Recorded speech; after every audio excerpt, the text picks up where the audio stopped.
Rappin with ReefBum is sponsored by Bulk Reef Supply and Ecotech Marine. Hey, what's happening, everybody, and welcome back to another episode of Rappin with ReefBum. I'm your host, Keith Berkelhamer. So today on the live stream, I welcome back hobbyist Joe Muscat, who's also known as Tusi on the reef discussion boards and Tusi Coral Reef on Instagram. What's going on there, Joe, man? How you been? All right, my man. I've been all right. Been busy and crazy. Thank you for having me back. I can't believe it had been 2 years since we were on last time. Almost to the T. It's actually 2 years and a couple of weeks. I know.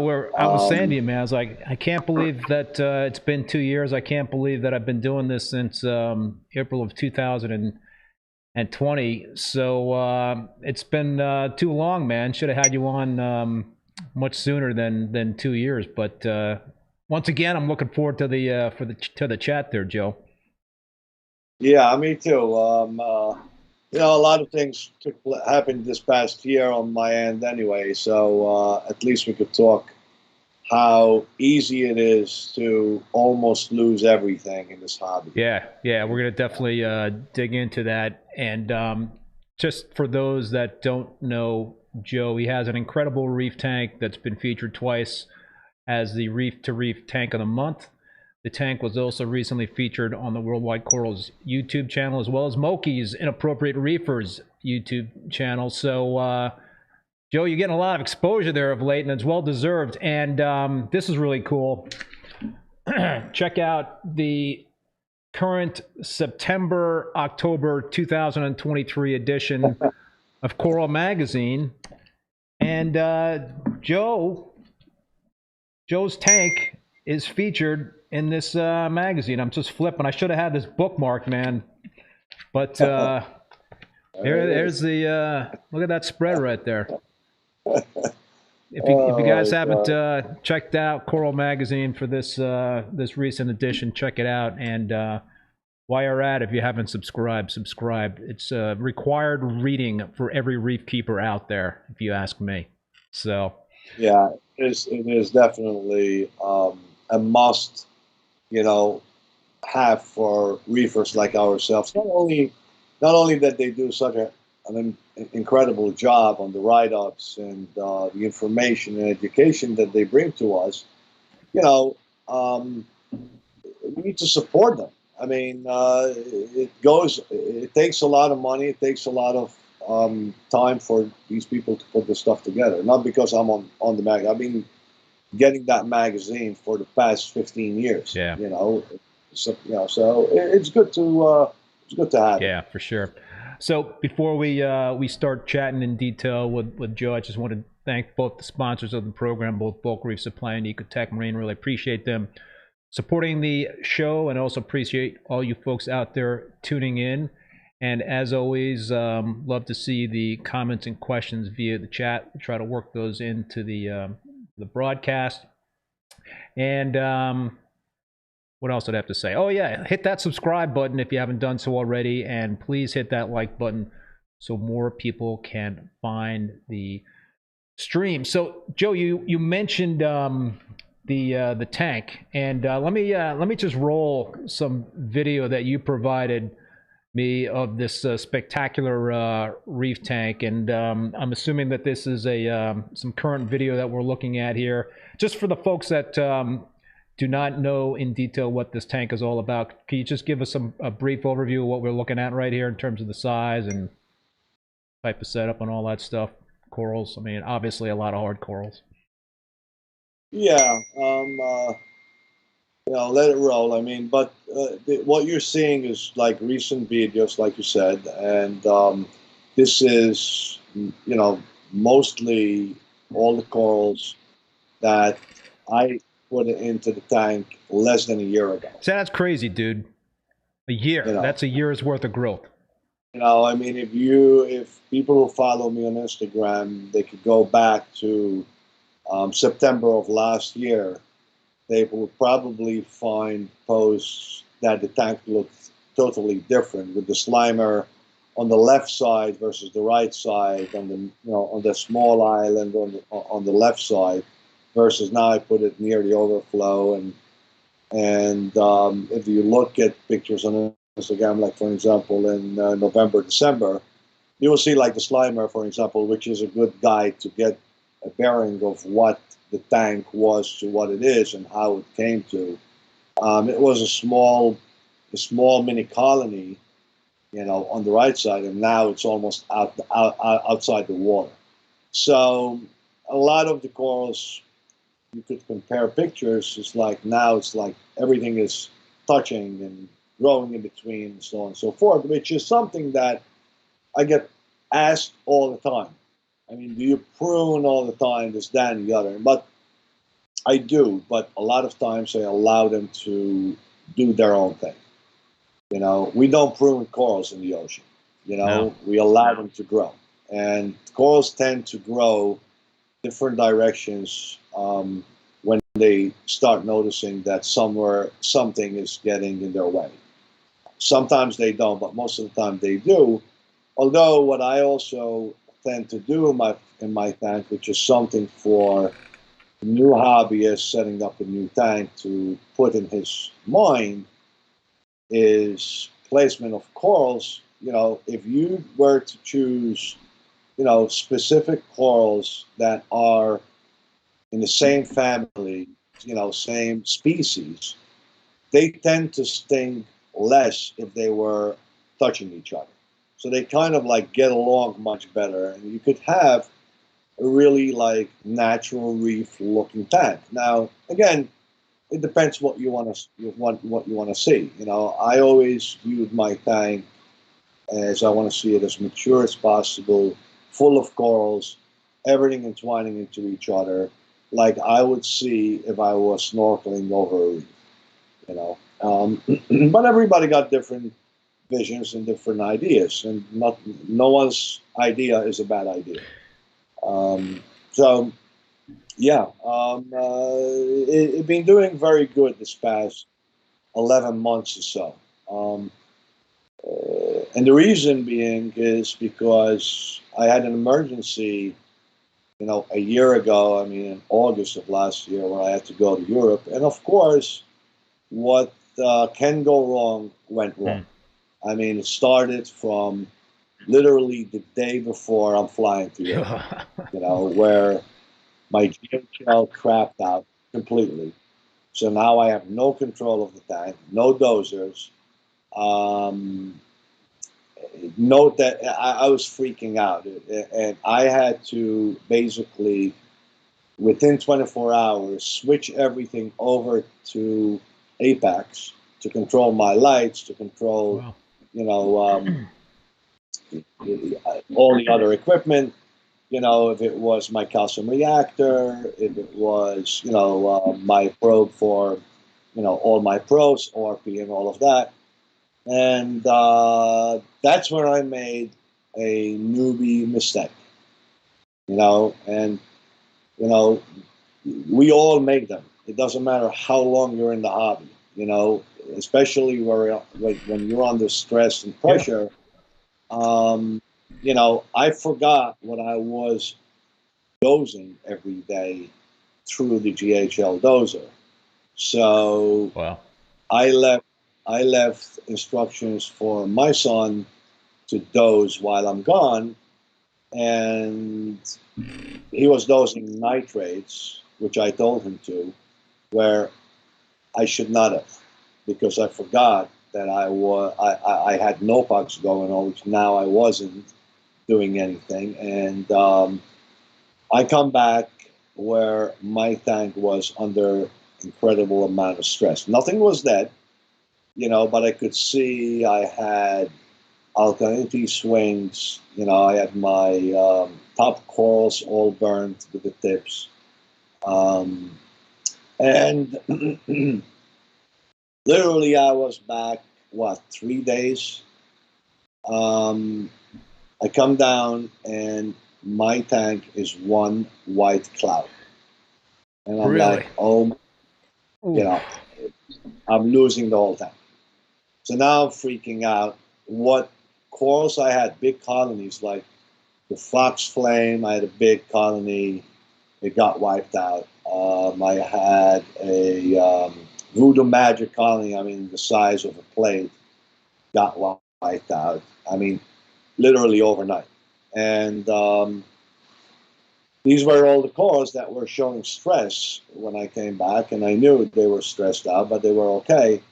So what happened? I'm looking for, you know, something that took place. And what took place when I looked at my phone and all the levels is my temperature is rising. You know, my chiller crapped out. So my outdoor chiller, the fan, broke, and my temperature rose. Those cores that were stressed, they just basically got wiped out. And I wiped out about $10,000 to $15,000 worth of fish. Ouch. How much did the temperature go? How Because much did the all temperature my go up? fish, the temperature went up to close to 90. Whoa. Yeah, that'll do it. Almost. You know. So now I am like scrambling. Jesus Christ, I can't lose this tank after all this time. So luckily, I do have a second outdoor chiller where I couldn't replumb the chiller at the time because it's a lot of work. So what is the fastest way? You know, being that I'm handy, I'm in construction and all of that, I was able to pull the fan out of one chiller and put it into the other, rewire it, and get it going, and try to save the tank. But, you know, meanwhile, I got my black tank, you know, breathing heavy. I got my whatever was still alive. Thank God my Lenardi and Femininas stayed in the sand for 3 days. They never came out. Now, of course, those were 3 days of stressful time where you don't know if they're alive or dead. You assume they're dead. No, you didn't see. You're assuming they're dead like all the other fish. And I got through that. So, you know, it was very, very frustrating. Now I'm not happy with the way the tank looks because I had to pull these big corals out. Yeah. And it kind of like pieces were missing. So that's when that decision came that I have to redo. My tank needed to clean out anyway. And I wanted to lower the scape Let me more. let me ask you one quick question there, Joe. So in terms of dealing with the the whiteout in the tank and just the losing the corals and whatnot, what was your immediate reaction besides fixing the chiller? Did you just do some big water changes? Anything else? Yeah, I did. I did a lot of water changes. One thing I did is I threw a lot of air stones in there, to give extra oxygen and stuff, and a lot of carbon.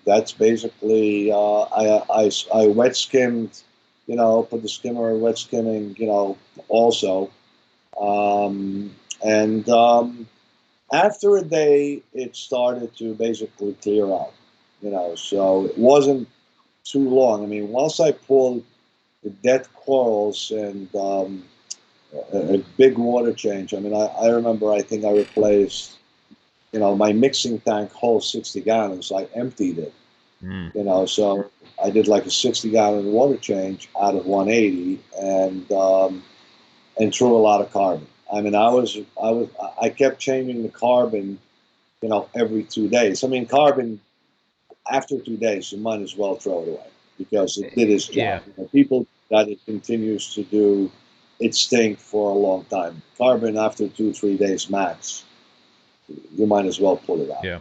Because it's not going to do much except, build algae on it or whatever detritus that's going through your sump if you put it in the sump, unless you have a reactor and it's going through the reactor. But in my case, I don't have a reactor. I just throw, bags of carbon in the sump.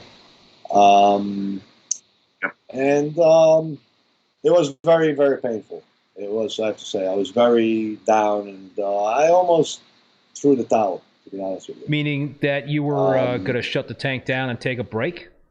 Throwing a towel in, or? Yeah, for me, I'm a person that I'm either all in or I'm out. And if I was to stop, I don't know if it will be a break or it will be forever. Wow. But I was very, very, very disgusted because, I mean, I had a lot of, and then, like my wife said, she's like, you know what, you've been through a lot of challenges in life, and, you're not a quitter. Nothing can stop you.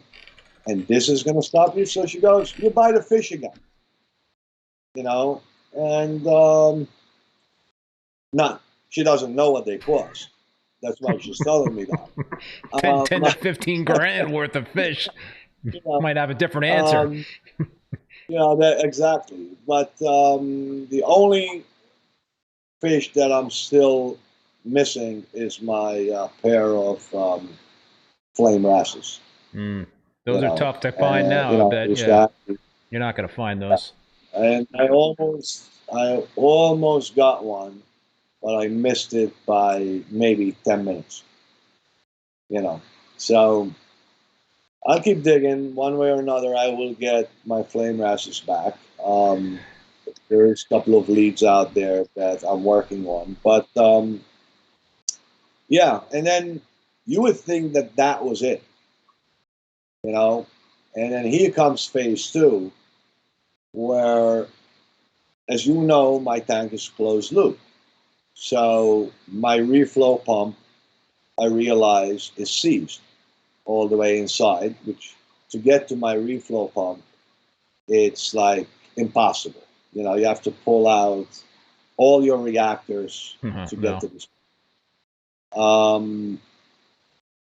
So I'm pulling the pump out. I did pull the pump out. It's completely seized. It's not even turning.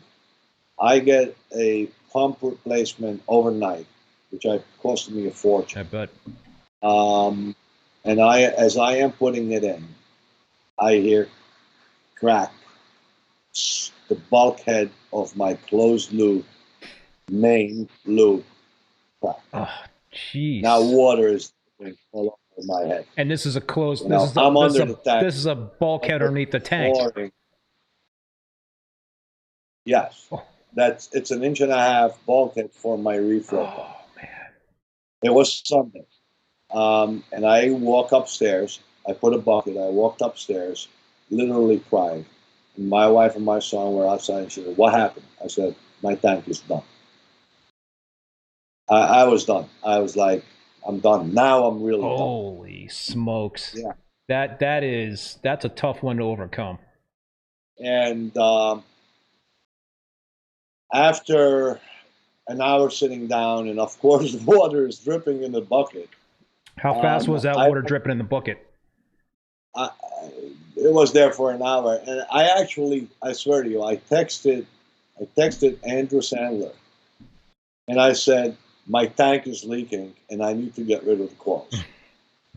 And he answered me, and he says, "Your tank, the closed loop is done, is leaking?" And I'm like, "Yeah." He goes, "Oh my God," you know. And after I calmed down, obviously, I got down back in there, and I'm like, you know what? Let me at least try to slow it down. So we use this product for roofing. It's called Ice Shield, which is a very, very sticky, thin layer of rubberized material, where it's a peel and stick. So I took a bunch of it and I wrapped this bulkhead, I wrapped the bottom of my tank, I wrapped and wrapped and wrapped, and I stopped it, okay, for the time being. So I'm like, okay, now how am I going to replace this bulkhead without emptying the whole tank? Yeah. Maybe I'm going to have 4 inches of water if I'm lucky, because the overflow box in my tank is divided into two. Half of it is basically my return pump, and the other half is my closed loop.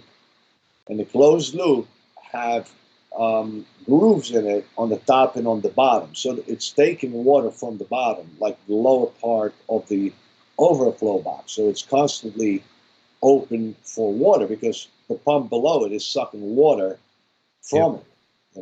And I would have to go below that, to get this bulkhead out.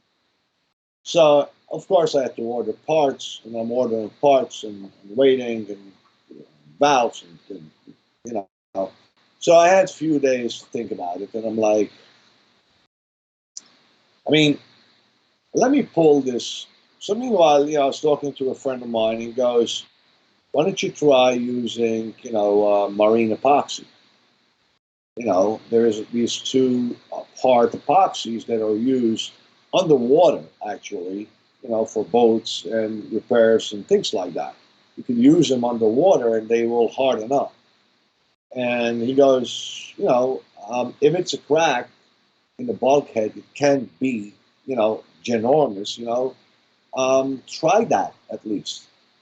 So I got this marine epoxy and removed all that tape and all that crap I put on. And Keith, I started pasting this shit. Like, I was going on with, like, painting this bulkhead like there's no tomorrow. Coats on top of coats on top of coats. I think I formed 3 other bulkheads on top of one bulkhead. And what do you know? It stopped. Wow. And it had been holding on that since. So I never replaced it. I've never had to empty it. And it held, and it's still holding good. Closed loop is running? And the closed loop is running? Yeah, everything is still running. Yeah, I know. It's the risk you take with closed loops. Would I again? I probably won't. If I was to redo the tank, but it's very stressful because now I know how fragile these bulkheads became. My tank is 16 years old. So these have been in that water for 16 years, and any little movement, that's it. It doesn't matter if you tighten or not. You get one little gravel or something between the washer and it's over. You won't stop it leaving. Do you have a a plan in the back of your mind in terms of like a year or two out, or some sort of plan in terms of resetting the tank or getting a new tank or something like that?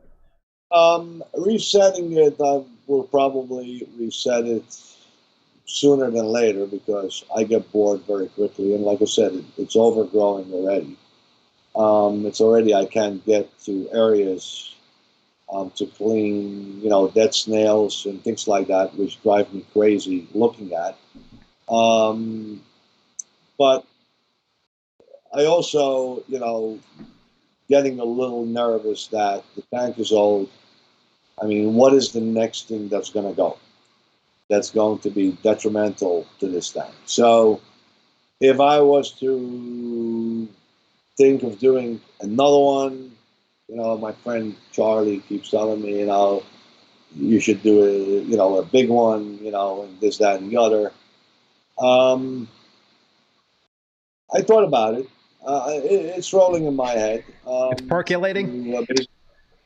Get rid of this and do another, maybe an 8-foot tank. But the problem is that I don't want acrylic. You don't want to what? So I do not want an acrylic tank. Yeah. I would want a glass tank. So where my tank is, it would have to be built, custom built on the spot, which that's another job by itself. But I hear you. We'll see. Maybe in a year, or so. So, hey, Greg Carroll's in the house. What's up, Keith and Joe? What's happening there, Greg? Reef site, Sonny, what's happening there, man? Joe, interested in your system reset process and how often they are conducted. So that's related to the what you were just talking about before there, Joe. So how often do you do resets? I mean, you had a forced reset 11 months ago? Yeah, I normally reset it every 2 years because of growth. This time around, for some reason, in which I don't know what that reason is, to be honest with you, because I haven't done anything different than I've done in the previous years. I feel these corals grew a little faster than normal. Now, is it water chemistry? I mean, as little as, let's go back 2 years, which is not, a long time ago. Moonshining and, trace elements. And, it wasn't as involved in this hobby as it is today. So I do pay more attention to the little trace elements, the little metals. As Claude from Fauna Marine, which I've met at Polo Reef, and we spent a very long time, a whole day actually, talking chemistry and talking these type of things, where everything with him is in relation. Yeah. And I truly believe in his theories because if you notice, like, if you send an ICP test, your relation to, let's say, potassium to iodine could be off, but the two of them together could be okay. So it depends how it's tested, and sometimes we dose iodine and not iodine. So it's two different forms to each other a little differently. So I did refine. I look at it like this: do you want to be 100% reefer, or do you want to be the 80% reefer? If you want to be the 100% reefer, then you've got to get into these studies of the moonshining and the elements and try to keep everything a straight line. Like if you have diabetes, if you're going to have your chart go up and down like the stock market, you're going to have problems. And it's the same thing in our reef tanks. I mean, try to have your alkalinity go up and down. You see what's going to happen. It's the same thing with elements. So you come down and you look at your red dragon, and bam, it's gone. Especially the red dragon is like one of those corals that doing unbelievably great, and then the next morning, it's like white. Smooth skins could be tough. So what I've noticed is that when you have something off, I always see them first on the smooth skins for some reason. The granulosas, the dragons, and all of that. So, yeah, maybe I say that the success of these corals growing faster are more because of I'm paying attention more to these elements. So are you saying maybe never paid attention? Are you before. saying like the last couple of years you're doing regular ICP testing and you're doing Moonshiner's method in terms of trace elements? You think that's a contributing factor? I do an ICP test. I do an ICP test every week. Weekly. So weekly. You know what? For $40 a week, it's not worth losing $1,000 coral. You know, so I look at it like we have the money to buy expensive fish, expensive corals, expensive this, expensive that. Don't have $40 to do an ICP test to see where you're. Look, it could be if we were doing ICP tests every week, right? I use Tropic Marine Pro. When we had the problem with that salt, I would have known right away. Yeah. You know, it would have saved me. I mean, I didn't lose much because I had salt free from before. So I got lucky. But I have friends that lost everything with that salt when they were having problems when the salt came from Turkey. So, you know, and if it's true, basically that salt was mixed properly. It was the plastic bag that is shipped in. The plastic bag was contaminated. If that's true, that's what they say that it was, the problem. It was the plastic bag, not the salt itself, but it got contaminated. So, you know, yeah, I do it every week, and I correct. You know, it's funny, the small things like nickel, zinc, Molybdenum. what I've noticed, you know, I'm constantly dosing them. My tank sucks them up. So, you know, I'm constantly dosing those. It does make a huge difference in certain corals. All the other stuff, fluoride and bromine, and what's the hell is the other word? I'm trying to remember. But yeah, I think it makes a difference. So I think that helps in terms of coral growth to a degree. Obviously, as we all know, all the other levels have to be steady at all times, which is the heart. You know, these other things are elements. Who are you using, Joe, for ICP testing? I use Faunamarine and ATI most of the time. I do like Faunamarine because they do give you the charts, what your parallels are, what your relationships to some of these to each other, where they're at. So I like to look at that and see. You know, ATI basically is also a very good test, but I find Faunamarine is more detailed to certain things. But then again, ATI tests for other things that Faunamarine doesn't, I believe. So, you know, I mean, let me ask you a question, man, in terms of getting back to the reset. So what we saw there in terms of the video that was rolling, were those frags that you salvaged from the tank 11 months ago that you replanted, or did you have some colonies that you salvaged? Because I'm just blown away, man, by that growth. There were frags. I actually bought new frags, you know, for friends of mine. You see, that's another thing. Okay, like you buy a frag. I think a lot of it has to do who you're buying it from. You know, what the husbandry that this guy have in his tanks. How healthy is his tank? How healthy are his frags? So I think one frag will grow much faster than another frag that came from a tank that's not as established or not as healthy. You know, so I did buy frags. I didn't buy them. I was given frags by my friend Bob. That they turned into colonies in less than a year. So I was blown away.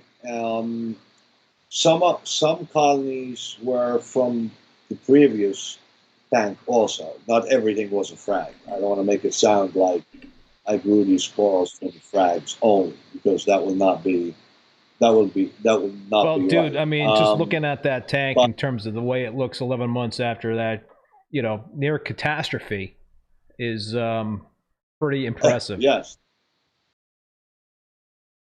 the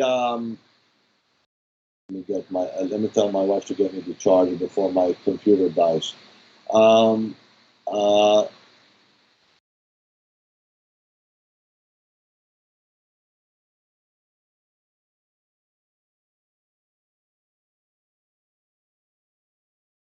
Yeah, I mean, it's growing very well. I'm very happy with it. But also, Keith, remember another thing.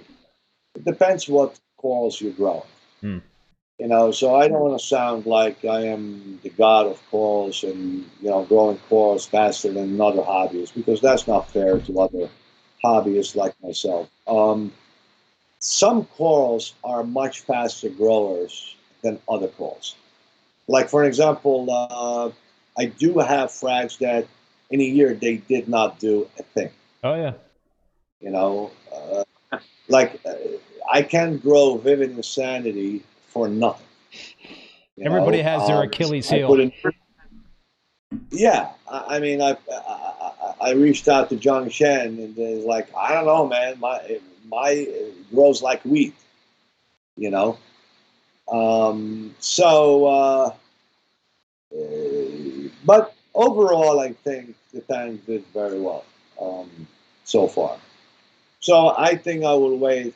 Maybe normally I do them in the winter time after Thanksgiving, you know, around Christmas holidays, where I'll have more time for work and stuff like that, you know, between days off and stuff like that. Because when you redo it, I need like 4 straight solid days, To redo it. you know, to do the whole thing, go over.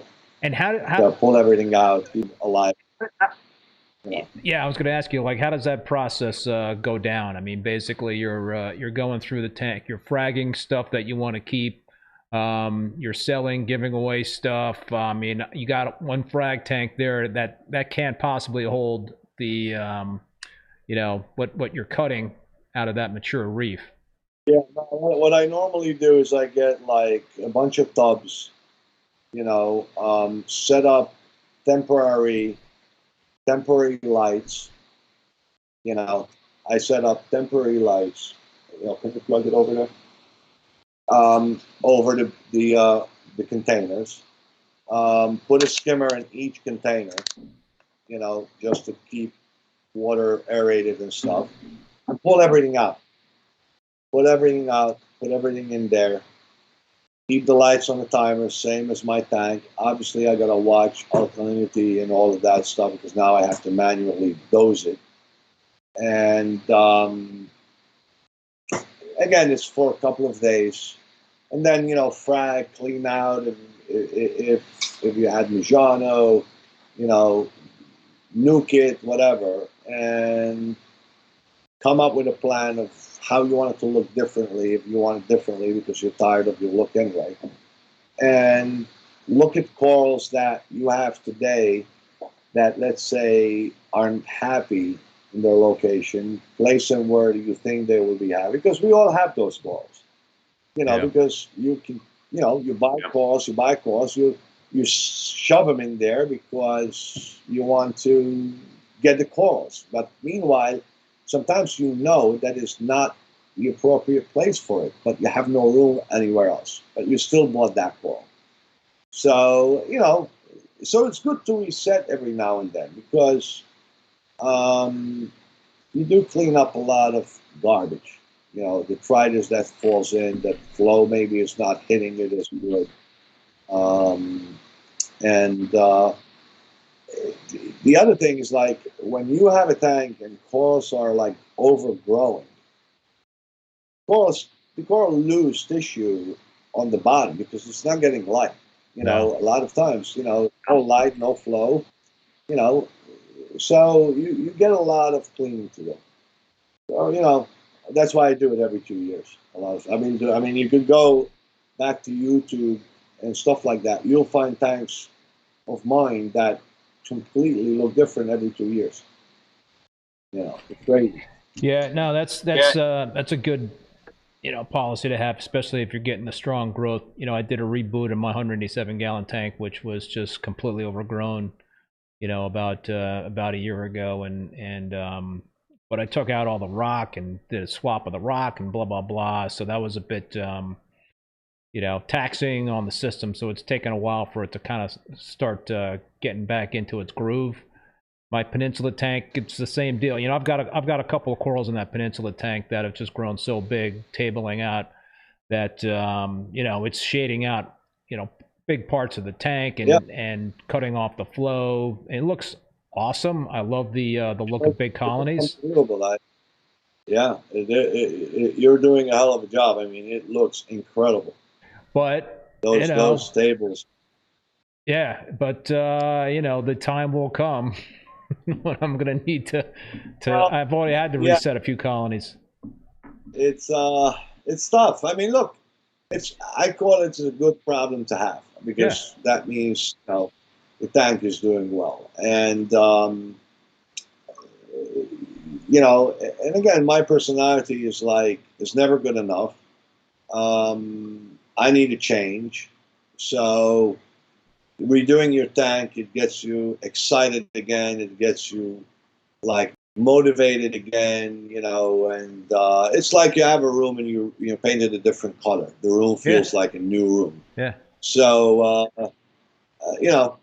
and I love this crap. I mean, I like doing, and doing, and my friends tell me don't touch it. I mean, it's just perfect. It's just I get bored.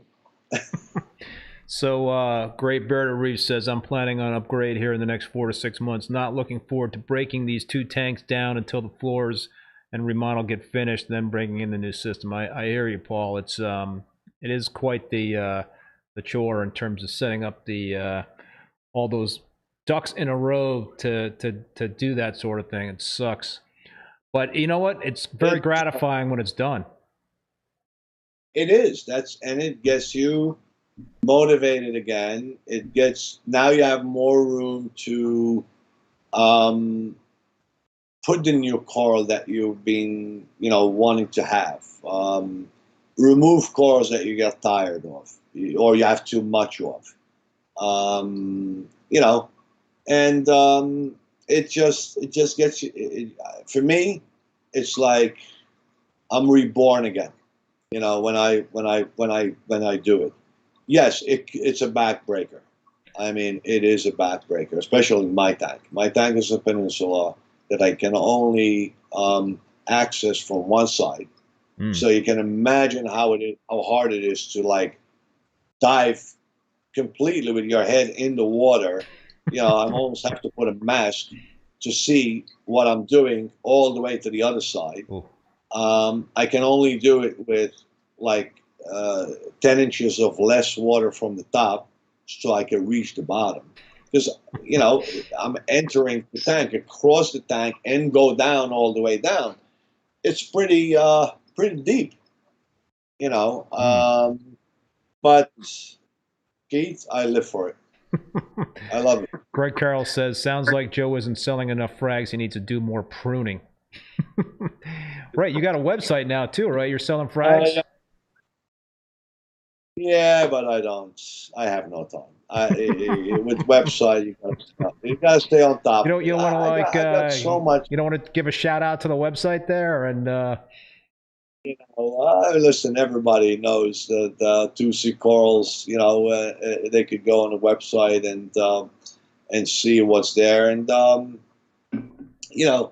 But with the website, you got to stay on top of it. You got to constantly take pictures, change, move. So, and I don't have the time. So what I'm I was going to say, what I'm understanding here, Joe, is that on the website, what's for sale is a fraction of actually what you do have for sale. Yes, it is. It is 1/4 of what I have. It's just insane. That's why I do like the Reef Palooza show. I do the Connecticut show, the local Lyra show, which is coming up on the 14th of next month. Long Island Reefers. I'm looking forward to it. And you try to move some corals. You try also, help beginners, and stuff like that. And but I have no time. I mean, maybe in a couple of years I'll get more time, but who knows what happens in a couple of years? I mean, it's a lot of involvement in this stuff. But again, I love every minute of it. Beauty in the reef, Joe. We need to get some coral from you for our tank! Exclamation point. So you're who was that? I missed Beauty it. in the reef. Who was? Whoever Beauty in the Reef is. Beauty in the Reef. I know they are. Yeah, well, they know they could get anything they want. Yeah. So, all right, you were talking about, like, in the back of your head, thinking about another tank down the road. What about the lighting? So your main source of lighting in that display tank is halides, right? What about have you given any thought to switching to LEDs? No.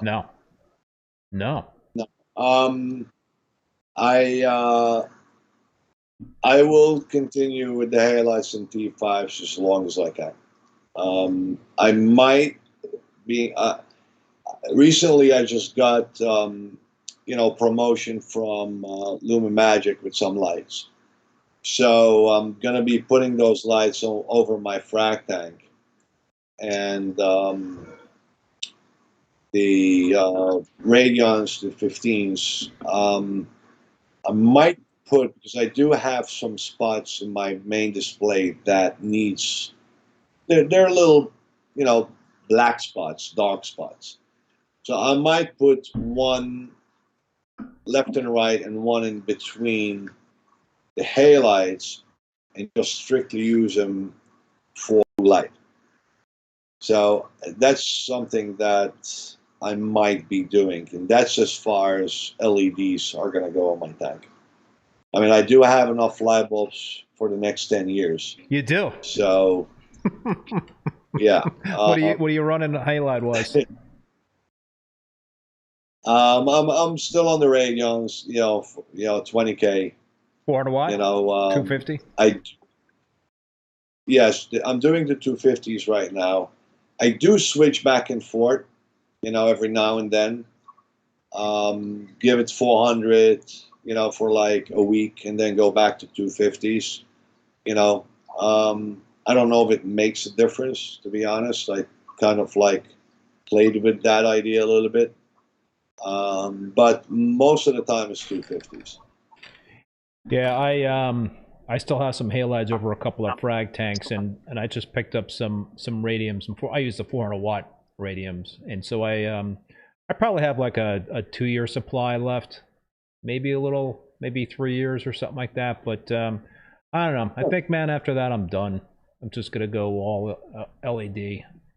It's just the heat, I think, is a big thing. The heat, I'm more worried about the animals. I mean, that these animals, you switch them over to LEDs, they're going to take time for them to get used to it and stuff like that. And when you do the tank reset, that's when you do the switch to the new lights. Yeah. But the other thing is that I have the Radions, on my frag tank. And I don't see the same success. I don't know why. Yeah. Okay. Same water. I got the same water. I mean, you have the GHL ones, the Mitras, right? Yeah, I got the GHL Mitras. And listen, man, I am I was a hardcore middle halide guy myself, and I never ever thought I would switch to LEDs, and I was very frightened to switch from, to start that tank with LEDs, because I knew that I had a sure thing in the bag with halides and T5s. That was my tried and true proven method. But I'd have to say that in terms of the growth and the coloration that I'm getting under those LEDs, that it probably beats anything that I ever had under halides and T5s. So I never thought I would ever say that. But whatever's going on in that tank in terms of, there's a lot of variables in play. So the lighting is just, as you know, is just a part of the equation. So, right. But yeah, man, it's working. But every tank's different.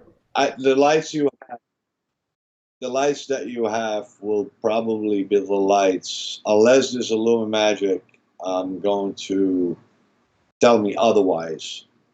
Your lights will, if I was to switch completely, your lights will be the lights I would choose. Yeah, and I'm just I'm not using anything else other than those GHL Mitras, and I have, I've got 6 of them over a 6 foot long by 3 foot wide by 20-inch tall tank. So I think that that amount of coverage, they really do have great coverage in terms of those light fixtures. So I think that has been a key. Yeah. No, those lights are very good lights. I mean, I had spoken to Vinny at GHL about them and stuff like that, and he gave me kind of a good tour and about them. I think they are very close, probably the closest to metal halides and T5s combined, to be honest with you. In many different levels of, if it's PAR, if it's, don't know about UV, but even the spectrum and all of that. So I will consider those if I was to go that route. But I don't know yet. I'm still, I'm one of those old people that say if it ain't broken, don't touch it. I hear you, brother. So let's. You also, Joe, shot some video of your equipment. So I'm rolling that right now, and so we're kind of looking at the sump, and I see the old GHL doser, and that was an old Profilux controller that crapped out on you. That the controller crapped out on me, and I just recently replaced it. I mean, replaced it not recently. Replaced it when I came back, maybe a month or so. A friend of mine who was in the hobby when I started out, he started out, and he ended up moving a year later. So it was only used for a year. So he gave me that controller, which is exactly the same one as what I had. So I'm using that now again, which is again the same old controller, but it's a newer version. It's less used. Got less miles on it. Yeah, less miles on it. And then I got his dozer, which I chain linked with my 4 dozers. So I got 8 dozers going on, which helps with, especially if you do moonshining and stuff like that. You're gonna have a lot of little, 2 ml of this, 4 ml of that, 3 ml of that. So you can't do a cocktail, from what I understand, with the Reef moonshiners. You can't mix multiple trace elements into like one gallon jug, dilute it, and dose that one cocktail at the same time. You have to do it separately in terms of all the different elements. To be honest with you, I don't know. I don't know if you could do that or not. So I won't say you can, because I don't know. I do them individually. The thing with that, I think you probably can. I don't see why not, because I thought somebody said that you can't do that, but maybe I misunderstood. I don't know why you can't, because if you're buying trace elements, the Tropic Marine A and K, and they tell you that there is 10 trace elements in this bottle and 10 trace elements in that bottle, they're together, in one bottle. Now, at what percentage they are, we don't know. And that's the difference between doing them individually versus you throw 6 ml of A and 6 ml of K and hope for the best, you know? Yeah, that's what I'm doing. I use the Captivate Aquaculture trace element. So basically, I'm making a cocktail, on a regular basis, whether it's once a week or once every 30 days. I'll put all the, what I need in terms of traces into that cocktail. Put RODI water in there, and then figure out what I need to dose per day of that cocktail, and it works out really well. Makes it a lot easier. So I'm only using one dosing head. It's definitely a lot easier because I've seen some hobbyist friends of mine that you could see they have like 8 dosers, some of them even 12 dosers, and there's too many moving parts. 12 things that can go wrong. Yeah, you know what I mean. It's like you're 12 times higher that can go wrong. So the dozer getting stuck open, or you know what I mean, and you doze the hell out of something and you crash the tank. So believe me, I'm not crazy about it. Yeah. But I do. I'm very anal, so I do watch my tank. Like 5 in the morning is the first look, and then as the day goes on, as soon as I get home, every time I'm like, first thing I'll check is the sump and what's going on. Yeah. So I do pay attention to this stuff. Yeah.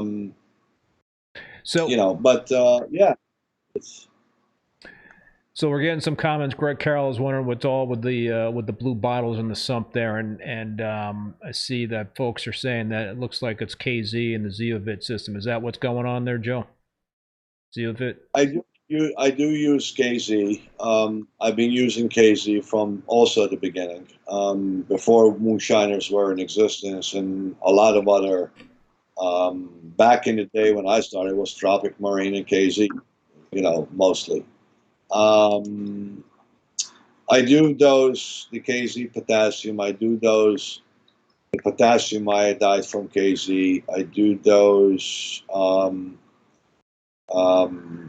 the sponge power, which I recommend to anybody. It helps with sponges, if you growing them. What else do I dose from them? I do have which I've shown some videos on Instagram, which is the coral snow, and I had some people ask me, do I use the coral snow or the coral snow plus, which the plus is supposed to also remove phosphates. I can say that it does. It does clear your water. It does remove all the yellowing compounds in the water. Yeah, you sent me a video. I'm assuming this is of you doing a coral snow treatment with the cloudy water. This is not from the crash from a year ago. This is a coral snow treatment. Yeah, no, that's the coral snow. Yeah. And it does remove the yellowing compound. I recommend it to everybody, to every reefer. They should do it. I don't know if they should do it once a week, but at least once a month. There are a lot of people that do it once a week. I've just started doing it once a week myself.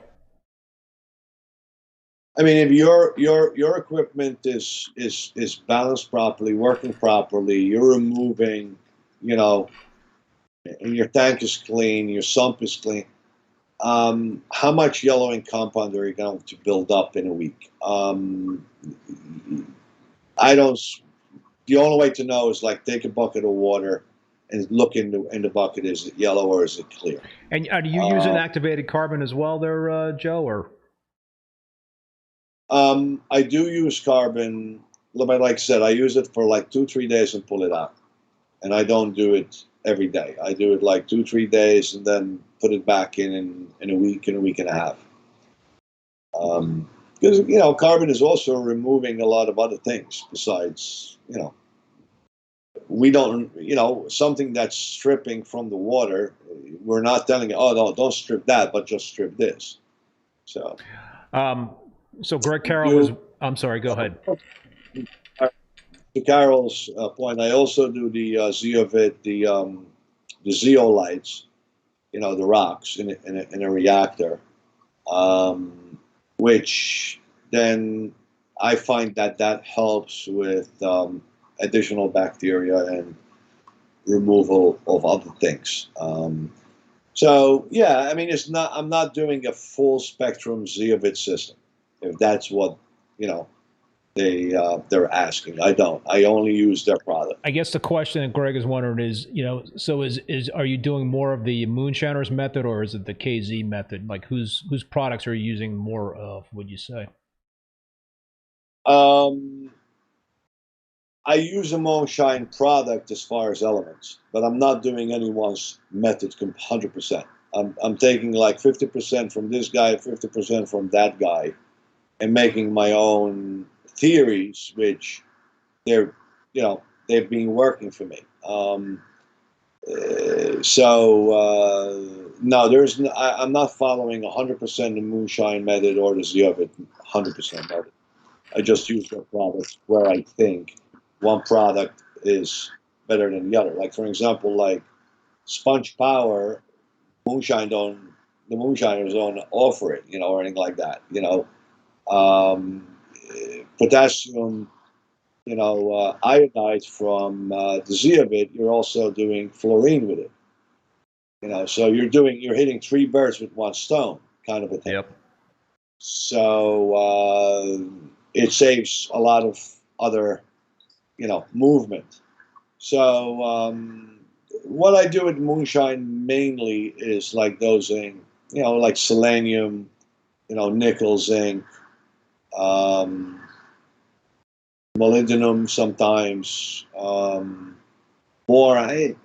Those are the areas that I'm noticing that my tank is consuming for some reason more than others, you know. So Yeah, I'm only dosing a few elements myself at this point. Doing the selenium, fluoride. I want to say zinc. What else am I doing? There's a couple others that I'm molybdenum. Doing that. Vanadium, I think, is another one. So I'm not doing a ton. yes, vanadium. Not Yeah, doing a ton. yeah.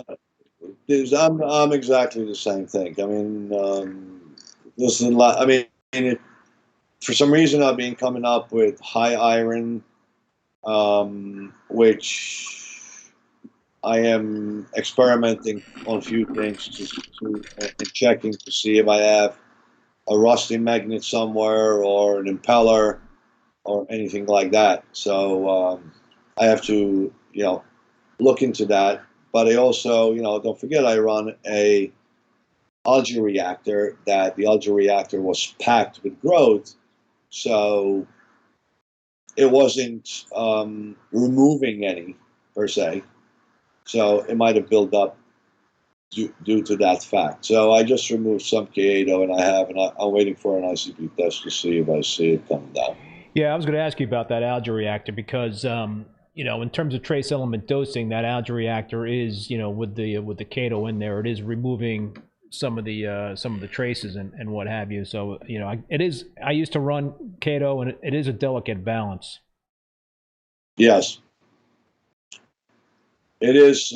It's definitely a delicate balance, especially because I believe it does also take away some potassium and I believe even iodine to a point. The key to it, I think, is that you do not want to have a huge reactor, like overdo it, because then You strip. it's like you strip everything, you know. So if you are on a regiment of ICP testing and you're dosing, and you're dosing, including, let's face it, you're dosing some things that is being, you know, that's being removed by something else that you have going on. Yep. And that's, let's say, the K8O. But the K8O is also controlling your nitrates to a point, and so you need them, right? So you're doing that balance where I'm dosing it for this one to remove it. So I don't remove this, and I have to don't dose this. But then I have a problem somewhere else. So the whole hobby is a balance. You know, unfortunately, it's like what I've also been doing is, which I haven't done, and I can't believe I haven't done through all these years, is that, you know, my calcium have been always on the high side because of my calcium reactor. So what I've been doing now is started dosing alkalinity by itself and lowering my calcium reactor to lower my calcium levels and make up the difference on alkalinity with a separate alkalinity dose. You know, so this way I could get those three levels 100%. Which have been a little bit of a challenge this past couple of weeks. But I'm getting. So you're doing a calcium reactor, you're doing one part of the two-part, and you're also doing kalkwasser too, right? And I'm doing kalkwasser also, yeah. So, yeah, it's a big challenge. Yeah. Because otherwise, my calcium reactor cannot keep up without kalkwasser. So, you know, between the kalkwasser and the calcium reactor and then separate alkalinity, you know, it's and you don't want to shock your whole tank, so you got to do it very slowly. And I'm now like 100 mLs a day with the part 1 alkalinity, with the calcium reactor still doing 80 mLs a minute, you know, of calcium and magnesium, where the kalkwasser then will kick in every hour for a minute and dump kalk that way. Right. 24 hours a day. But I have to say, since I've done this, what I also noticed is that my pH at night, I'm still at 8.2 almost. What's your range? That's 8.4. 8.2 to 8.2 to 8.4, 24/7. 24/7. That's huge. I mean, at night, I barely was holding at 8. You know, before. Yeah, that's been my experience dosing kalkwasser. I mean, kalkwasser for me is my primary thing that I'm doing for calcium and alkalinity additions. And yeah, I mean, I'm pretty much like 8.2, maybe probably 8.3 in one of the other systems as the bottom line, and then 8.4, 8.5 as the upper range. So it's yeah, I think it's a great beer to reef. Wants to know, how high is Joe's calcium at? Mine's been relatively high with the calcium reactor since adding it a couple of years ago. What are you talking about there, Joe, in terms of your... I range from 450 to 470. You know,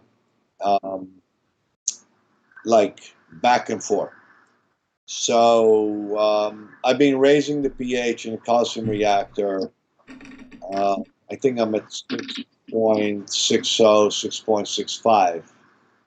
6.65, and dosing the liquid, and see, you know, slowly, and that's all another reason that possibly that my pH is staying high, is because now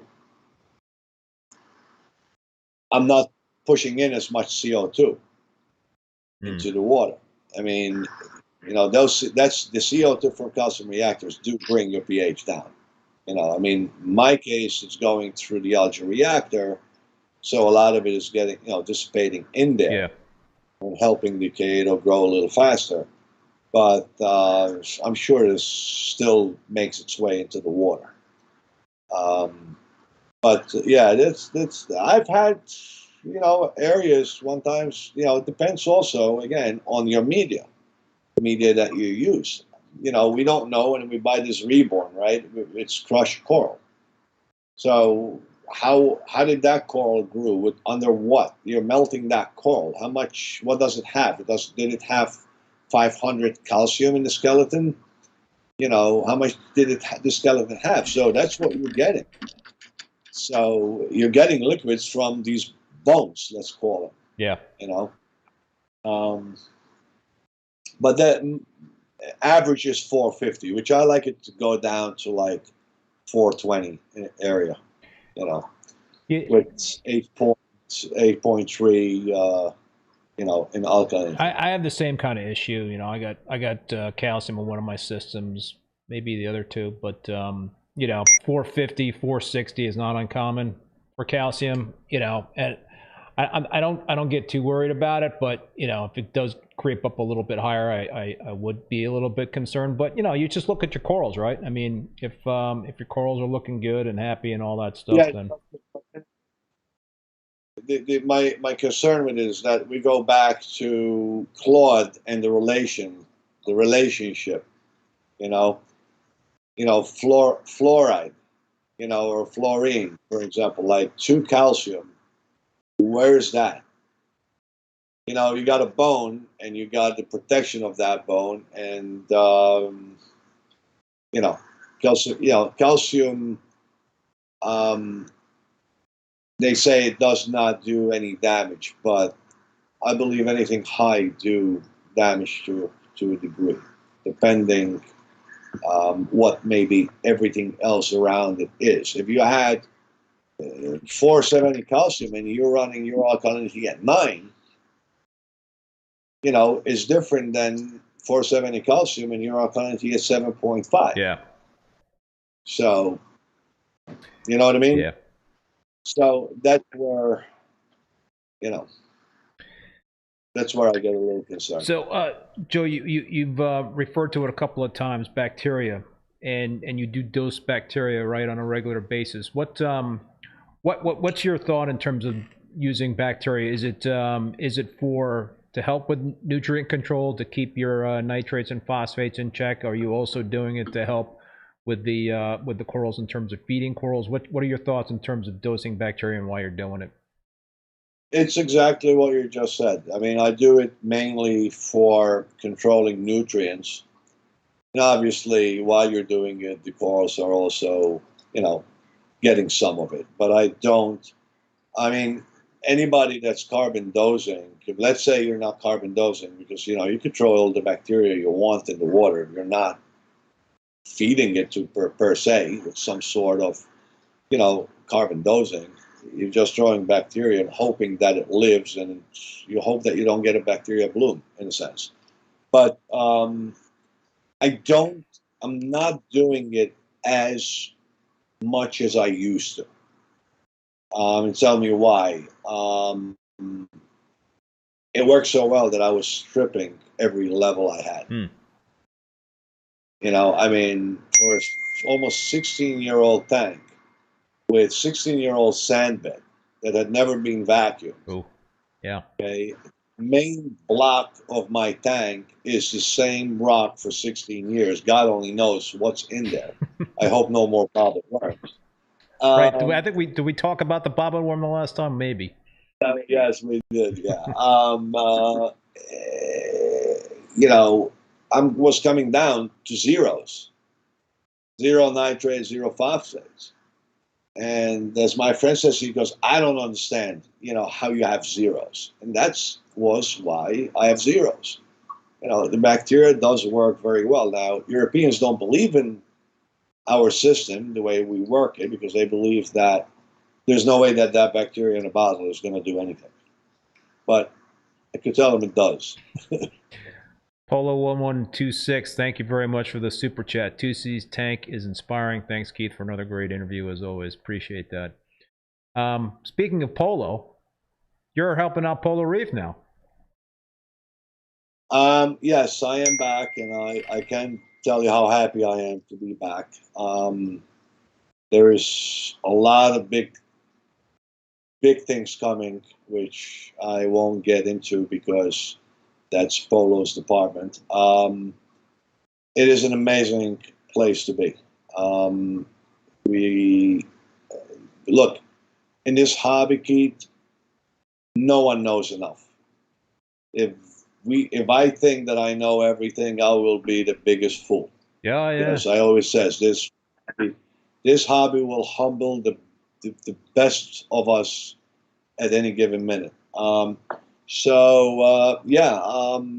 I'm very happy as working there, taking care of whatever comes every day. If it's corals, if it's you know, LPSs, it's always something going on. There's so much to do, and experimenting on things. And look, that goes to the question: would you consider going bigger? Why do I want to do that? I mean, I'm working in a place that there's 17,000 gallon tank and another 10,000 gallons of water in individual tanks around the 17,000. It's not, people think it's just the 17,000. Probably if I add all the gallons, we're looking at another 7,000 gallons of water in different tanks. It's impressive. And not only that, what comes in, you're looking at fish that, I would only dream that, I would only see it on a magazine. Never mind seeing it physically. So I love it, And then again, working, with Andrew and, his family and his team, if it's Jonathan, if it's Yeltsin, if it's Don, I mean, it's just, the day, I swear to you, you go there and you look at your watch and it's just like, holy mackerel, it's 5 o'clock. You don't even realize how the day goes, That's a good thing, man, when time flies like that. Aaron Kumar, thank you so much for that super chat. I finally got a chance to watch this live. Awesome tank. Tusi, and thanks a lot for the great podcast, Keith. Thank you, Aaron. Yeah, that sounds just incredible. You must feel very fortunate to have that. I am very fortunate. I mean, I happen to live 15 minutes away. I always says I'm a blessed human being. I mean, working there is it's a dream come true. I mean, for anybody. So I'm doing the best I can to help out and and keep maintaining what comes through, because there's a lot of live animals. I mean, a lot. And I mean, when I tell you Yeltsin will take 2 hours, every day testing water from different tanks, you can only imagine how much water there is. Yeah. Different systems. So you're maintaining that much water every day, and then water changes and mixing. I mean, it's a lot of work. But it's a good group of people. Everybody is, happy to do it. There's no sad faces, no why would I, everybody's working together. So it is a very, very good surrounding. Yeah, sounds like it. We were talking about this before we got on live. The TSA Grow Out contest. You're a part of that. How's it going, man? It's going. I mean, I'll be honest with you, maybe because I look at them every day, I have not put a ruler to them. So I don't even know if they're growing, if they grew. I know that they're still, holding their color.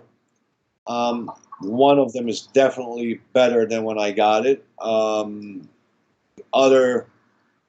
don't know that they are better, although I did see more incrustation on the plug, going on. So they're okay. I do have them in my frac tank, which is trying to keep them under LED lights, knowing that they grew under LED lights. But I gotta do something to kind of like maybe stimulate them to get going a little bit. Put them in that display tank there, Joe. That's a proven commodity, right? Yeah, but I think they will go dormant under the hairlights. You think so? Yeah, I mean, that's what Chris Meckley said. Oh, an LED grown coral he believes will grow, be dormant under halides. Yeah. I think there's a better chance the other way around for some reason than LEDs to halides. Interesting. I do have T5s, so I'm trying. I'm trying to break them in slowly, and that's eventually was my idea. Is that they start in under LEDs and T5s, and then slowly maybe I'll move them into the display, which will be T5s and halides, and that's also another reason why I want to put the Radions 15s between the halides, so this way I'll get some LEDs when the halides come on, but when the halides are off, it's kind of like slipping back to LEDs. So I'm experimenting with them. I might poke them, as Chris Meckley says to do. Yeah, stab them. Stab them, and maybe I'll, but we'll see. But it's still going. I am not crazily impressed on how I'm doing with it. I'm not going to lie to you. So, all right, well, whoever is my competitor, you still got to shine first. NSB Reefs says my money is on Tusi. NSB Reefs. Reefside, Sonny, thank you so much for that super chat. Joe dropping the knowledge. Fantastic talk. Thanks, Keith and Joe, for coming together. Appreciate that. What did I want to ask you about? Oh yeah, so we talked about equipment and all that sort of thing. If you did do if you got a new tank, what would you do differently with equipment besides the closed loop? I'm assuming the closed loop would not be something you would do again. I don't think I will do again. I might do. I will definitely do within the tank loop, which I haven't seen it done with anybody. If it's watch my the live stream I did with Steve Wiest. He did this. It's basically a closed loop. My understanding is it's a closed loop within in like an overflow box type of thing, where he has the intake coming in through one side or one part of it, and then a pump in there that's pumping it out, something to that effect. So it's not like a typical closed loop. It's not drilled in the bottom of the tank. Right. I mean, look. Let's look at it this way, right? A tank have to be drilled. An overflow box have to be drilled. If you have the overflow in the back of your tank, which to me, when I look at these tanks that, are coming out, let's call them nowadays, where they have the hanging overflow box in the back of the tank, and then the drains are coming through that box. I mean, knowing what I know in construction and dealing with glass and stuff like that, I mean, if people realize how dangerous that is to your glass back, that glass is notched into a big U shape. I think is more dangerous than a hole in the bottom of an overflow box. Okay. With that being said, we've installed bulkheads with no silicone. After knowing more about the hobby, I did not build my tank. I paid someone to build my tank. If I was to build my tank, it would not have ever leaked, even if I cracked the bulkhead. Okay? Because no one uses silicone on the bulkheads because they have the rubber washers. But there's no one telling you not to glob silicone in the hole around the bulkhead, compress everything as one, and it becomes like welded to that glass. Okay? So you go back to what you were saying in creating a pump, so on and so forth. What I would do, I don't know if I would do a hanging overflow, because I really, looking at the glass and how they do it, but I'm not comfortable with that. I would still probably do a conventional overflow. I would still probably have holes in the bottom of the tank obviously under the overflows. But what I was thinking was that separate that, instead of having, like I have, 4 other holes in the bottom of the tank with pipes and bulkheads pushing water through, Yeah. is that I would make a U-turn, the pipe back in, and create a loop with inside the tank and hide it with rock work. Yeah. If it's not a peninsula, it's easy to do. And then have, nozzles, because I do believe with the undertow type of current, there's always an undertow. So, like, which I don't think you could get with power heads. Power heads, you're either swirling the water, when they're pulsating, they're only pulsating for so long, which I don't know how good that is even to the silicone of an old tank like mine, with that water movement going back and forth, which is all hydrostatic pressure against glass, silicone, and so on and so on.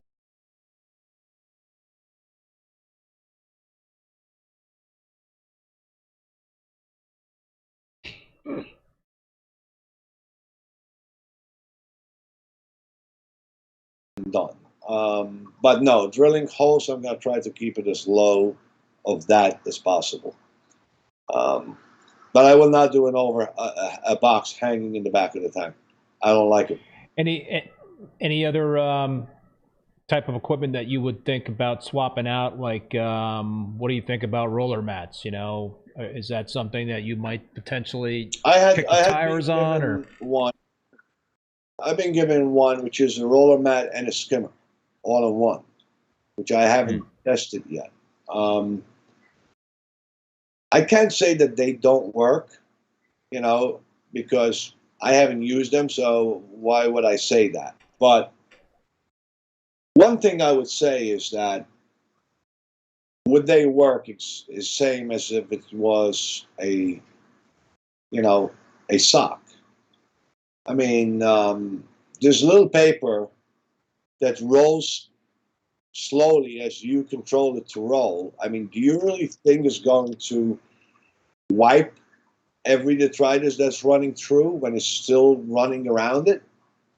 I don't know. I have I'm a little skeptical about that. It's not like a sock where you have a pipe going into the sock and the sock it catches everything. Everything. So at the moment, until I try it, I would say I don't think it will work as good as a sock. Okay. Now, people who use it obviously love it. Why? Because they don't have to clean the sock. Yeah. So this hobby is not about what's easy. This hobby is about what works best. And catching detritus and catching everything. I mean, I'll give you an example. Like, let's say I find in my sock sometime, let's say you have Aptasia in your overflow box. Let's say you have Mijano in your overflow box. Do you think that paper is going to catch it? I don't think so. Yeah. But the sock will. So that Aptasia is going to go back up into the tank, and it's going to be even worse because now it's aggravated, it's pouring, and so on and so forth. Interesting point. Yeah. All right, a couple of quick questions before we sign off. 5 corals, SPS corals that would be your top favorite. Like, let's say I have like a handful of corals that I always want to have in my display tanks. What would like your top 5 corals be? Oh boy.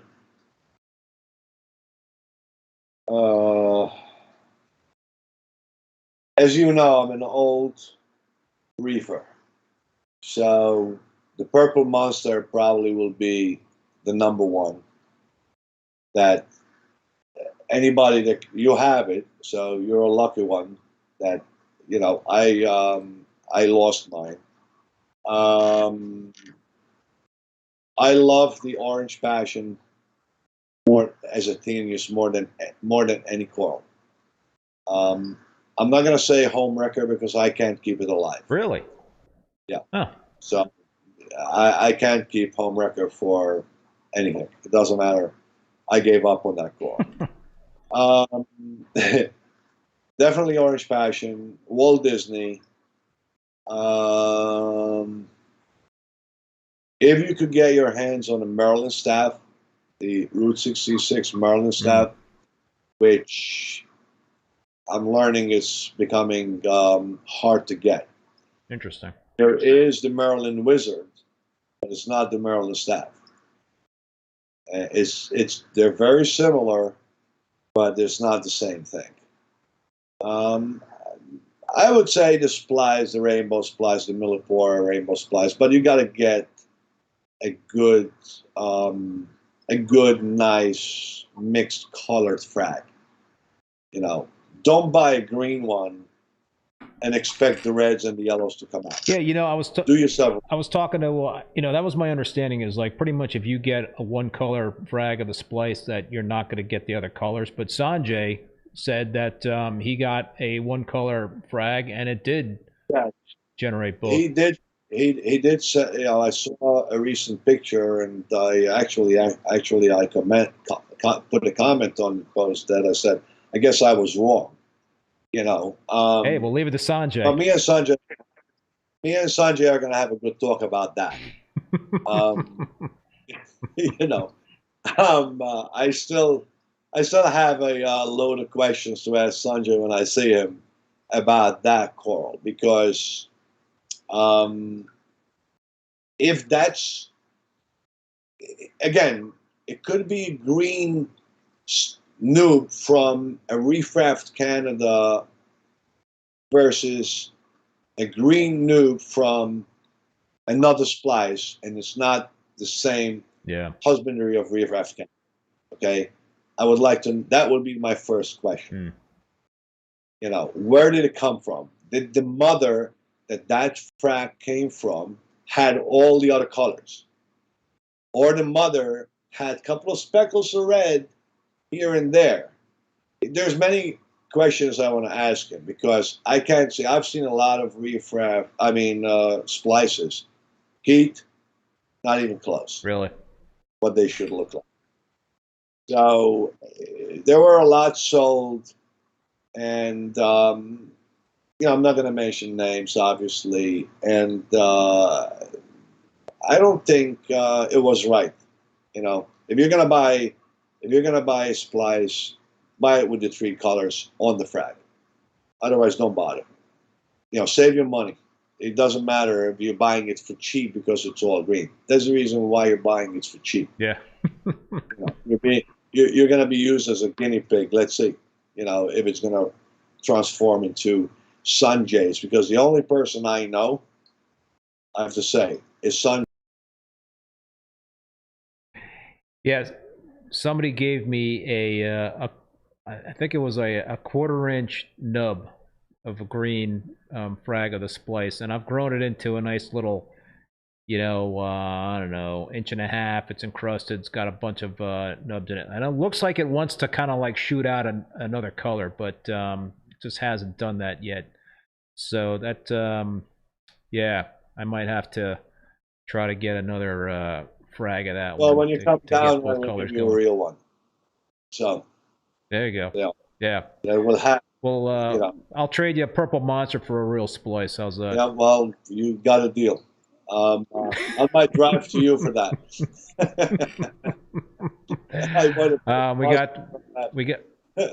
we got Sean, maybe PC Superman, Reef Site, Sunny, PC Rainbow, Green Slimer. Yeah. There's so many awesome corals out there. I did forget that. PC Rainbow is also, in my opinion, a must-have. It's PC Rainbow coral, in my opinion, is an OG coral that will be. I don't care how many rainbow tenuses come out. I don't care how many Tusi granulosas come out. Okay, but there are specific corals like PC Rainbow, the Stylos, the Purple Monster. They will always be OGs. That's how I see it. PC Rainbow is definitely one of them. Yeah. All right, man, Joe. This has been an awesome conversation, dude. Any? My God, we're going already. I'm still warming up. I'm just warming up. You're just warming up. I got to get another beer then, you know? I mean, any final thoughts, my friend? No, I mean, listen, as I stated before, and I say it again, keep it simple. I know I've heard a lot of comments when I said that because people think that I don't keep it simple, but I do. With all the tools that we have at hand, take advantage of them.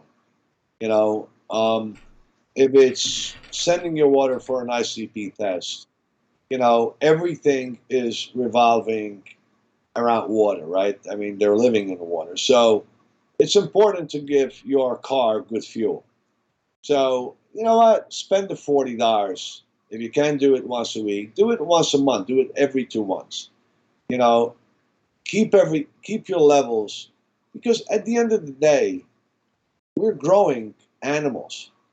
You don't want to see them die. Not only that you're killing an animal, but it's also you're failing. You're failing that animal. It's no different than you had a dog and you didn't feed him and it died, or a cat. These are animals on the water. They just don't come around you and to pet them and come on your lap.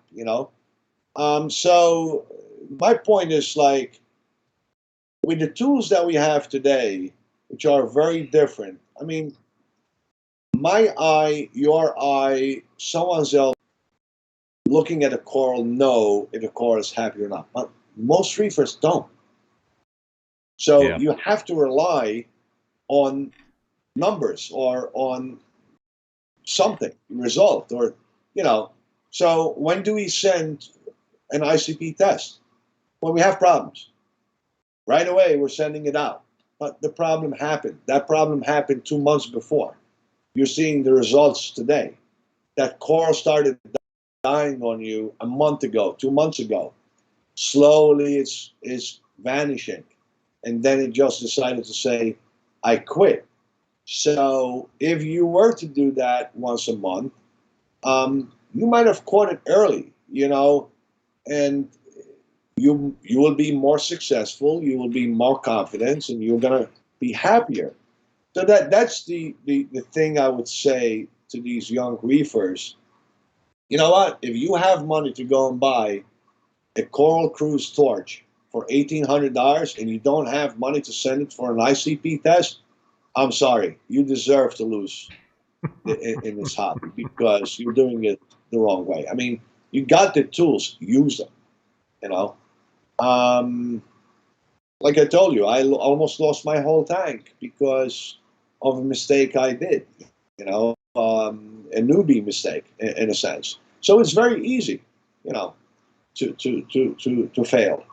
And keep it simple. Keep your parameters steady, and don't do like I do or like Keith do. Do what you think works for you. Every tank is different. Your tank will tell you what to do. But you have to understand it, to watch it, and you have to give it the time. Don't try to grow corals like Tusi grows them in a week, because it's not going to happen. I don't grow them in a week. So patience is a key, but keep everything steady and keep everything stable is, I think, the most important thing.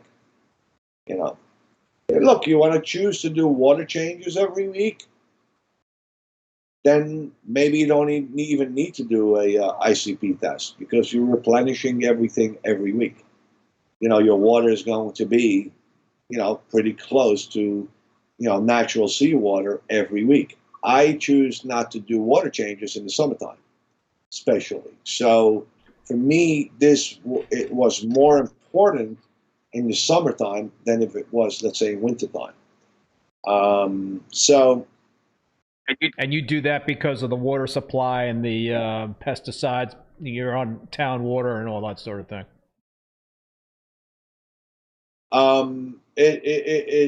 Where I live, it's all well water, and okay, yeah, it's very bad. It's very bad. It's even though I have a whole house filtration before my my ROs and all of that, is still my water is very bad. Where I believe in the summertime, I mean, think about it: fertile thrown, spraying the trees for insects. Rain comes in, everything is going down to the water table, and then it's being pumped up by the municipalities. And I had, for 20 years, I had problems with water, and I even challenged the water district, and I spoke to attorneys per se. And the problem in New York State is that any water department can go by 2,000 different levels, and they will still pass the health department. Huh. So, okay, so it's impossible to prove them wrong. Whatever comes to your house, you have to accept it. You know, so unless you're going to have your health department at your home testing water, good luck. Yeah. So that's why I stay away from water in the summertime, especially more so than the wintertime. But I could tell you, I tested the water coming from where the pH in the water was like 5. Ooh. Okay, and then you wonder why you get pinholes in your copper pipes. You know, because your pH in That's the no water good. coming is so low that any little bit of minerals in your pipes, in your hot water heater or electrolysis, is going to eat your copper pipe from inside out. So you can imagine what goes on. You think that RO is going to stop that? You know. So that's the reason why. But not everybody have bad water like I do. Yeah. Well, it seems like you've kind of figured that part out there, Joe. After losing a lot of corals, which makes me very sad, because Yeah. I hate seeing coral. Yeah, that's true. Yeah. Anyway, It's, listen, man. Go ahead. Yeah, no, but overall, like I said, you need to pay attention to what you're doing, and no one is going to teach you better than yourself. But pay attention to what you're doing and try to do it. Learn from Keith, learn from Joe, learn from Sonny. Sonny now have these clips on Instagram, which I love him for doing it, because he helps, these young reefers that have questions. And, he's been in the hobby probably longer than me. And it's important, we're all in this together. We all want to help each other. And I try to help as much as I can when people ask me questions. You are helping out with having me and having others and educating, who wants to learn. But I might say 100 things, and I maybe say only one good thing. 100 things and says one good thing. Pick up what you think is right and make it your own. So yeah. Well, dude, that's a good way to end the show on that advice, and I want to thank you, Joe, man, for being a guest, and I look forward to having you back on much sooner than 2 years. Thanks, man. I always love coming on your show. We have a blast. I mean, like I said, I'm getting warmed up. Appreciate that, man. So, anyway, just wanted to thank Joe, and so Joe, they can find you on Instagram, Tusi Coral Reef, right on Instagram. Yeah. And also check out TusiCorals.com. There's only a fraction on that website of what is actually available. So I'm sure if you reach out to Joe, that he could hook you up with whatever you want, because he's got the goods. So anyway, that's going to do it for the show tonight. Thanks again to Joe. Also want to thank both Bulk Reef Supply and Ecotech Marine for sponsoring the show and supporting it. Also want to thank all you folks out there for tuning in and watching. Appreciate that. And a big thank you to Paul, who is also the moderator as well as the president of the Boston Reefer Society. Please join and support your local reefing clubs. They are so important to this hobby. Also want to let you know that all episodes of Rappin' With ReefBum are available as podcasts on Spotify, Apple Podcasts, Google Podcasts, Stitcher, and Amazon. My next Rappin' With ReefBum live stream will be next Tuesday, October 3rd, 7 p.m. Eastern Standard Time, with Kenneth from Hydrospace LLC. So we're going to be talking about Bacterial on that program. They're the ones that sell the purple non-sulfur bacteria, so that should be another great show. If you want to check out the full upcoming schedule of guests, visit reefbum.com. under the YouTube section. Until next time, be safe and be well. Later.